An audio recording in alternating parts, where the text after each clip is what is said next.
அன்பின் இரட்சகர் இயேசு கிறிஸ்துவின் நாமத்தில் வாழ்த்துக்கள். இந்த நாளிலும் எசேக்கியேல் தீர்க்கதரிசியின் புஸ்தகம் 19வது அதிகாரத்தில் வேட்டையாடப்படும் சிங்கங்கள் என்கிற செய்தியை குறித்து நாம் கற்றுக்கொண்டோம். அதிலே முதல் ராஜாவாகிய யோவகாஸ் அவன் எகிப்துக்கு சிறைப்பட்டு போனான். யோயாக்கீன் பாபிலோனுக்கு ஒரு கூண்டிலே அடைக்கப்பட்டவனாக கொண்டு செல்லப்பட்டு அங்கேயும் கூண்டிலே அடைக்கப்பட்டான் என்று சொல்லியும், சிதேக்கியாவும் நாடு கடத்தப்பட்ட காரியங்களை குறித்தும், அந்த ஜனங்கள் அங்கே சிறையிருப்புக்கு சென்ற காரியங்களை குறித்தும் தேவனாகிய கர்த்தர் புலம்பி அவர் கதறுகிறதாக நாம் கற்றுக்கொண்டோம். ஆண்டவர் இன்றைக்கும் தன்னுடைய ஜனங்களுக்கென்று உயர்ந்த அந்தஸ்தை வைத்திருந்த போதிலும், அவர் பொய்யுரையாத தேவனாக இருந்த போதிலும், அவர் வாக்குவில் உண்மை உள்ளவராக இருந்த போதிலும், வாக்கு தத்தத்தை மாறாமல் நம்முடைய வாழ்க்கையிலே நிறைவேற்றுகிறவராய் இருந்த போதிலும், ஒரு அநீதியும் அநியாயமும் காணப்படாதவராக நீதி நியாயத்தை மனிதர்களுடைய வாழ்க்கையிலே செய்கிறவராய் இருந்த போதிலும், இன்றைக்கும் உலகம் அவரை நம்பவில்லை என்றே சொல்ல முடியும். அதற்காக என் ஆண்டவர் இன்றைக்கும் துக்கப்படுகிறவராக, வேதனைப்படுகிறவராக, கண்ணீர் வடிக்கிறவராக காணப்படுகிறார் என்றே சொல்ல வேண்டும். ஆதி தகப்பனான ஆதாமும் ஏவாளும் அங்கே ஏதேன் தோட்டத்தில் காணப்படும் பொழுதே ஆண்டவர் அவர்களுக்கு மிகுந்த ஒரு நல்ல வாழ்க்கையை கொடுத்து அவர்களை ஆண்டு கொள்ளுங்கள் என்று சொல்லி ஆளுகையெல்லாம் கொடுத்து அவர்களுக்கு வைத்திருந்த பொழுது ஒரு அமைதியான ஒரு வாழ்க்கை, ஏதேன் தோட்டத்தில் அருமையான ஒரு வாழ்க்கை அவர்களுக்கென்று ஒரே ஒரு கட்டளை, இந்த தோட்டத்தினுடைய நடுவில் உள்ள விருட்சத்தை மாத்திரம் சாப்பிடக்கூடாது, அதை சாப்பிடுகிற நாளிலே சாகவே சாவா என்று சொல்லி ஆண்டவர் கட்டளை கொடுத்திருந்த போதிலும் கூட அவர்கள் ஆண்டவரை 100% நம்ப வேண்டியவர்கள். ஆண்டவருடைய கரங்களில் இருந்து அத்தனை மேன்மைகளையும் ஆசீர்வாதங்களையும் பெற்றவர்கள். அந்த வாழ்க்கையை தங்களுக்கு சொந்தமாக்கி அனுபவித்து கொண்டிருந்த அந்த நாட்களிலே சத்ருவானவன் ஏவாளை வஞ்சித்த பொழுது, அங்கே சத்ரு அவர்களை ஏமாற்றின பொழுது அந்த வார்த்தைகளை நம்பி பொய்யுக்கு பிதாவுமாய் இருக்கிற சாத்தானுடைய வார்த்தைகளை நம்பி 100% நம்பத்தகுந்த தேவனுடைய வார்த்தைகளை சந்தேகப்பட்டு அதை தூக்கி ஓரம் வச்சிட்டு சாத்தானுக்கு அவர்கள் தங்களுடைய காரியங்களை அர்ப்பணித்த பொழுது அங்கே தோட்டத்திலிருந்து விரட்டப்பட்டதை பார்க்கிறோம். மனுக்குல அனைத்திற்குமே சாபம் வந்ததையும், பூமிக்கு இந்த சாபம் கடந்து வந்ததையும், தேவனால ஒரு தண்டனையானது ஆதாமுக்கும் ஏவாளுக்கும் சர்ப்பத்துக்கும் பூமிக்கும் வடிவமைத்து கொடுக்கப்பட்டதையும் நாம் பார்க்க முடியும். இந்த உலகத்தில் கண்களின் இச்சை, மாம்சத்தின் இச்சை, ஜீவனத்தின் பெருமை இவைகள் ஆண்டவரால் உண்டானதல்ல. அவரால் இதை உண்டாக்கவும் முடியாது. ஆனால் சாத்தான் உண்டாக்கி விட்டான்.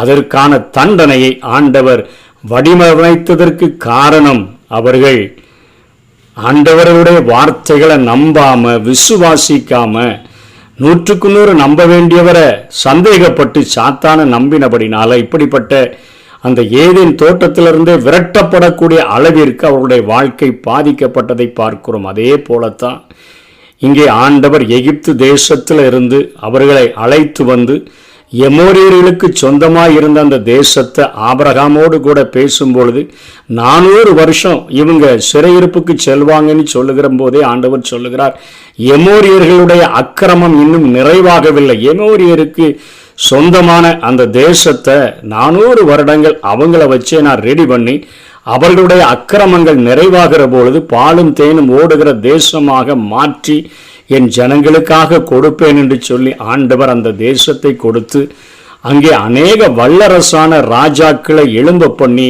தாவீதின் மூலமாக, சாலமோன், எசேக்கியா ராஜாவின் மூலமாக, யோசியா, இப்படி அநேக அசீரியா ராஜா, இப்படிப்பட்ட பலத்த ராஜாக்களின் மூலமாக அந்த தேசத்தை அத்தனையாய் கட்டி காத்து அந்த சீயோன் மலையில் தன்னுடைய ஆலயத்தை வைத்து அத்தனையாய் மகிமையாய் வீற்றிருந்த அந்த ஆண்டவரை அவருடைய வார்த்தைகளை நம்பாதபடி அவருடைய ஆலயத்துக்குள்ளேயே கொண்டு வந்து 4 விதமான அருவருப்புகளை வைத்து அவர்கள் வழிபட ஆரம்பித்ததை நினைத்த பொழுது என் ஆண்டவருடைய மகிமை அங்கே கிருபாசனத்தின் மேலிருந்து எழும்பி வாசல் வழியாக அப்படியே மெதுவா கடந்து வந்து அந்த கிழக்கு வாசல் என்கிற அந்த பிரதான வாசல் வழியாக வெளியேறி கேருபீன்களின் மேலே ஏறி அது மலைக்கு நகரத்தில் வந்து மலைக்கு சென்றதை பார்க்கிறோம்.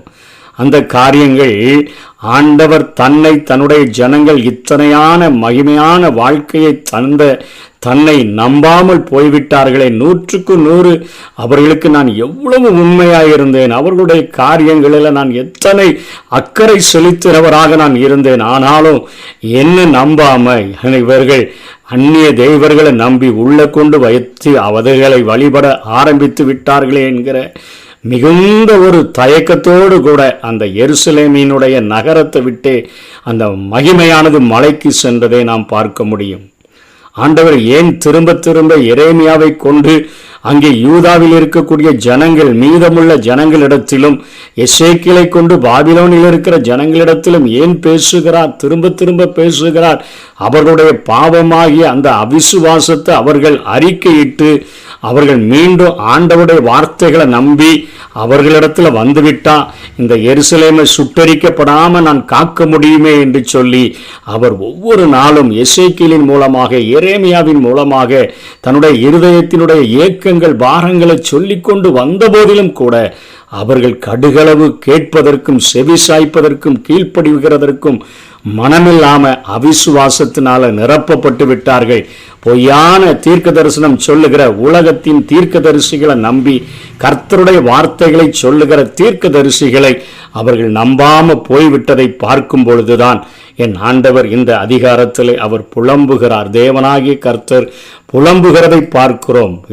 எபிரேயர் 11ஆம் அதிகாரம் 6ஆம் வசனத்தில் விசுவாசம் இல்லாமல் தேவனுக்கு பிரியமாயிருப்பது கூடாத காரியம், ஏனென்றால் தேவனிடத்தில் சேருகிறவன் அவர் உண்டென்றும் அவர் தம்மை தேடுகிறவர்களுக்கு பலனளிக்கிறவர் என்றும் விசுவாசிக்க வேண்டும். விசுவாசம் இல்லைன்னா தேவனுக்கு பிரியமாகவே இருக்க முடியாது. இயேசு கிறிஸ்து இந்த பூமியில் வரும்பொழுது விசுவாசத்தை காண்பாரோ என்கிற ஒரு வார்த்தையை கேட்கிறார். வெளிப்படுத்தல் அந்த அதிகாரத்தில் நரகத்திற்கு செல்லுகிற பட்டியலில் பயப்படுகிறவர்களும் 2வது காரியமே அவிசுவாசிகளும் என்று எழுதப்பட்டிருக்கிறத பார்க்கிறோம். அவர்கள் அக்கினியும் கந்தகமும் எரிகிற அந்த நரகத்தில் அவர்கள் பங்கடைவார்கள் என்று எழுதப்பட்டிருக்கிறது.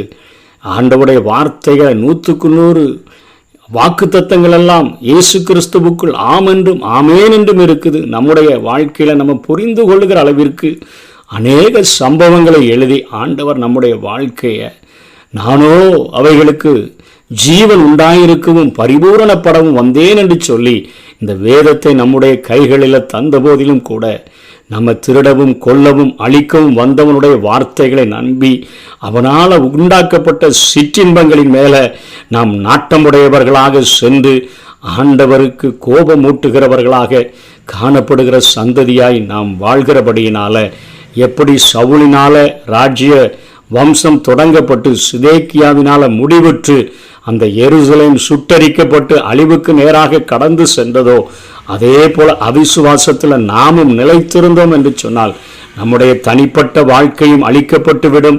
நம்மை சார்ந்த குடும்பத்தினுடைய வாழ்க்கையும் கவிழ்க்கப்பட்டு போகும். நாம் வாழ்கிற பட்டணங்களும் கவிழ்க்கப்படும். நம்முடைய தேசமும் கவிழ்க்கப்பட்டு போகும். நம்ம ஆண்டவரிடத்தில் விசுவாசம் உள்ளவர்களாக நம்ம அவரிடத்தில் எதை கேட்கிறோமோ அதை பெற்றுக்கொள்ளுகிறோம் என்று விசுவாசித்தா அதை நிச்சயமாக நாம் பெற்றுக்கொள்ள முடியும். ஆண்டவரை நம்ம விசுவாசத்தினால்தான் அவருக்கு நாம் பிரியமாக இருக்க முடியும். விசுவாசம் என்பது அது நம்பப்படுகிறவைகளின் உறுதியும் காணப்படாதவைகளின் நிச்சயமுமாய் இருக்கிறது. பொய்யுரையாத தேவன் அவருடைய கரத்தில் என் வாழ்க்கை இருக்கும் பொழுது என்னுடைய வாழ்க்கையை அவர் நிச்சயமாக பார்த்து கொள்வார் என்கிற அசைக்க முடியாத நம்பிக்கையோடு கூட நம்ம வாழ்ந்தோம் என்று சொன்னால் நம்ம இங்கே இந்த உலகத்தில் நமக்கு நேராக வருகிற எல்லா விதமான தண்டனைகளுக்கும் தப்பிக்கொள்ள முடியும். இந்த 19ஆம் அதிகாரத்தில் ராஜ்ய வம்சமானது யூதாவில் உள்ள கடைசி ராஜா வரையிலும் முடிவடைகிறத எசேக்கியேல் காண்பிக்கிறாரு. அந்த காரியங்கள் அவர்களுடைய அவிசுவாசத்தினால தேவன் எத்தனை முறை மாறி மாறி பேசியும் கூட அவர்கள் விசுவாசியாமல் போனபடினால அது நடந்துவிட்டது. இன்றைக்கும் ஆண்டவர் நம்மோடு கூட போராடுகிறார். ஒரு கடுகளவாகிலும் விசுவாசத்தை பெற்றுக்கொண்டோம் என்று சொன்னால் ஆண்டவர் நம்மை அந்த கடுகளவு விசுவாசத்தை கொண்டு நம்முடைய வாழ்க்கையில் அநேக அற்புத அடையாளங்களை செய்து நம்ம வாழ்க்கையை கட்ட விரும்புகிறார். அவருடைய கரங்களில் ஒப்பு கொடுப்போம். அவிசுவாசம் நீங்கும்படி ஜெபிப்போம். விசுவாசிகளாய் வாழுவோம். கர்த்தர்தாமே நம்மை ஆசீர்வதிப்பாராக. ஆமென். விசுவாசத்தினால் நீதிமான் பிழைப்பான், விசுவாசியே பதறாதே. விசுவாசத்தினால் நீதிமான் பிழைப்பான், விசுவாசியே பதறாதே. கலங்காதே திகையாதே விசுவாசியே, கலங்காதே திகையாதே விசுவாசியே. கல்வாரி நாயகன் கைவிடாரே, கல்வாரி நாயகன் கைவிடாரே. விசுவாசத்தினால் நீதிமான் பிழைப்பான், விசுவாசியே பதறாதே.